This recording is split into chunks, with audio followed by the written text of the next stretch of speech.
Marcos Duval, codinome Mark da SWAT e mais recentemente Manja Rola. A Polícia Federal conseguiu penetrar o fantástico mundo do assumido agente secreto internacional, o que faz dele um agente não muito secreto, e descobriu mensagens explosivas, bombas capazes de mudar os rumos da nação e destruir a carreira dos dois maiores líderes políticos do Brasil, Lula e Bolsonaro. Essas tramas altamente secretas eram compartilhadas no melhor estilo queime depois de ler, com dois grupos seletos, num ambiente inviolável da autoespionagem internacional chamado apps de comunicação para celular, disponíveis gratuitamente em Android e iOS. Um dos grupos se chamava Amigas para a Eternidade e era formado basicamente, como o nome sugere, por mulheres. Eu sou muito imagético, eu enxergo com a imaginação. Isso me remete vividamente às privilegiadas Bond Girls, as garotas do James Bond, com seus vestidos brilhantes, com decotes e fendas, tendo acesso aos grandes segredos da República. Em resumo, se você nunca acreditou em político que diz estou doente, quando é chamado para depor, por exemplo, dessa vez você vai ter que abrir uma exceção. Marcos Duval está doente. Salve galera, eu sou o Maurício Ricardo, inscreva-se, ative o sininho, deixe o like ou dislike e o seu comentário que é muito importante. Se quiser conhecer um pouco mais da minha intimidade, clique no card ou no link no post fixado, porque eu bati um papo ótimo sobre a minha infância, meus pais, a minha vida em Uberlândia, que não é nem de perto tão emocionante como a do brasileiro da SWAT, mas tem muita história. O que dizer? A gente mora no país em que o Julian Assange e o Edward Snowden é o hacker de Araraquara, uma pessoa que vivia do estelionato, dando golpe em cliente de banco. E, primeiro, expôs as entranhas promíscuas da Lava Jato e agora, segundo, está envolvido numa suposta trama com Carla Zambelli e até encontro com o presidente do PL, Valdemar da Costa Neto, para destruir o judiciário. O Walter Delgatti, o hacker de Araraquara, diz que foi contratado pela Zambelli para invadir contas pessoais do ministro Alexandre de Moraes, tentar acessar o sistema das urnas eletrônicas, o que quer que seja isso, e inserir no site do Conselho Nacional de Justiça uma falsa ordem de prisão contra o Xandão. Ordem para prender o Xandão. No que ele chegou a obter sucesso, ele realmente invadiu o site do CNJ. Mas o bizarro, minha amiga e meu amigo que nunca deixam de se deslumbrar com a loucura coletiva que tomou conta desse país, o bizarro mora nos detalhes. O Walter Delgatti disse que a própria Carla Zambelli redigiu o documento, o pedido de prisão, e que a única participação dele no texto foi corrigir os erros de português. Não dá. Mas vamos voltar ao Marcos Duval, o cara que se elegeu senador da República usando na campanha isso, não é zoeira. Isso não foi feito para sacanear. Usando na campanha imagens como essa que você vê no vídeo nesse momento.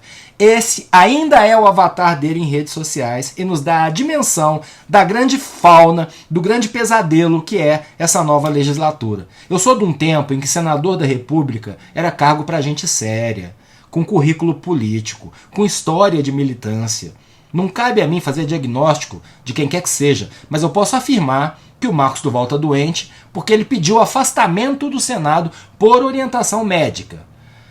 Mas como não concordar que o cara é mitômano quando a gente lê postagens dele como essa que está sendo divulgada hoje pela imprensa, onde ele está tramando golpe com o Daniel Silveira via app de mensagem e diz, está no texto com moldura vermelha: devido a outra função que exerço, tive que reportar à inteligência americana. Amanhã teremos uma posição para te passar.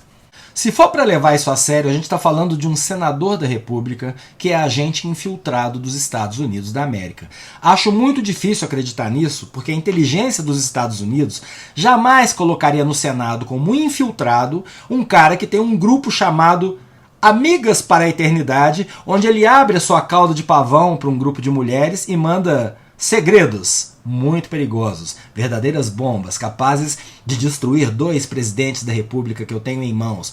Palavras dele num dos posts para um dos grupos. Isso usando um sofisticadíssimo método de proteção de dados que se chama, por favor, isso é secreto, não se esqueça de apagar depois de ler.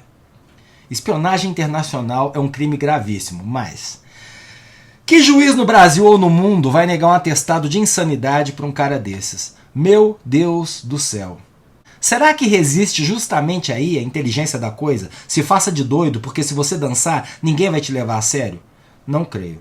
O bolsonarismo tem sim, desde a sua gênese, uma certa mistura de loucura com conspiracionismo e até ingenuidade. Não por parte de quem inventa as histórias mirabolantes, mas ingenuidade do eleitor que acredita nos maiores absurdos, nas mais descaradas fake news. E isso é um perigo gigantesco para a democracia. Agora, mesmo sabendo que nem todo mundo é daquele tipo de doidinho que dá milho para helicóptero e joga pedra em avião, que nem o Marcos Duval, é muito grave um segundo elemento muito explorado pela extrema-direita, que é a burrice. Burrice no seu estado mais exuberante. As coisas que a Carla Zambelli faz, por exemplo, não são loucas, são burras. Puxar uma arma e perseguir um homem num bairro populoso de São Paulo. Contratar um hacker que o Brasil inteiro já conhecia como tal, como hacker, e pedir para esse hacker colaborar num plano para derrubar o TSE. E tem gente como o Daniel Silveira, o cara que achou normal, achou que era liberdade de expressão, pediu fechamento do Congresso, fechamento do STF, o AI-5 da ditadura, pediu para as Forças Armadas arrombarem as portas das casas dos ministros do STF, retirar os ministros de casa na base da porrada e por aí vai. Se ele acreditou que esse sonho golpista da bolha dele correspondia à verdadeira vontade popular, é burro.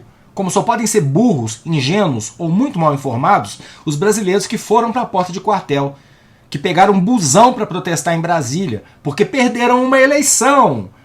Essa foi a 9ª eleição presidencial desde a redemocratização. As instituições empicharam o Collor, elegeram o FHC 2 vezes, elegeram o Lula 2 vezes, empicharam a Dilma, empossaram o Temer, elegeram o Bolsonaro, elegeram o Lula. Nunca tivemos nada nem perto do que se vê na Venezuela, na Nicarágua ou em Cuba. Lula passou mais de 500 dias preso pelo Sérgio Moro, aquele que o hacker de Araraquara mostrou pra gente, não o do balão gigante em formato de Superman. É assustador, mas fica o fato, por burrice, loucura, mitomania ou pura falta de espírito democrático, um grupo grande de brasileiros influentes se reuniu e resolveu fazer de tudo para não entregar o poder para o vencedor das eleições. Esse mesmo grupo, sob esse mesmo TSE, gabaritou tudo que a legislação determina como crime eleitoral. Foram 4 anos de campanha eleitoral irregular e de ameaças. Grandes comícios, cheios de incitação ao ódio e ameaças. Muitas e muitas bandeiras do Brasil penduradas em janelas de prédios de classe média alta, transformando um símbolo nacional numa bandeira partidária, transformaram a bandeira do Brasil e a camiseta da seleção em imagens opressoras para quem não votava neles. A gente não pode se esquecer de que não começou dia 1º de outubro. Os militares mandaram tanques desfilarem na porta do Congresso no dia da votação do voto impresso. Militares ocuparam 6.000 cargos no governo passado. Então a gente se diverte porque a gente folclórica Duval, Zambelli, fora os novos deputados do PL. Mas a democracia não pode permitir que as pessoas conspirem contra ela. O lugar dessa gente não é na política, é na cadeia ou no manicômio judicial. Quem decide é a justiça. Eu sou Maurício Ricardo. Inscreva-se nesse canal, ative as notificações em segredo para que ninguém saiba. Deixe o like ou dislike muito secretamente. E o seu comentário, que você não precisa pagar depois de postar. Lute pela democracia.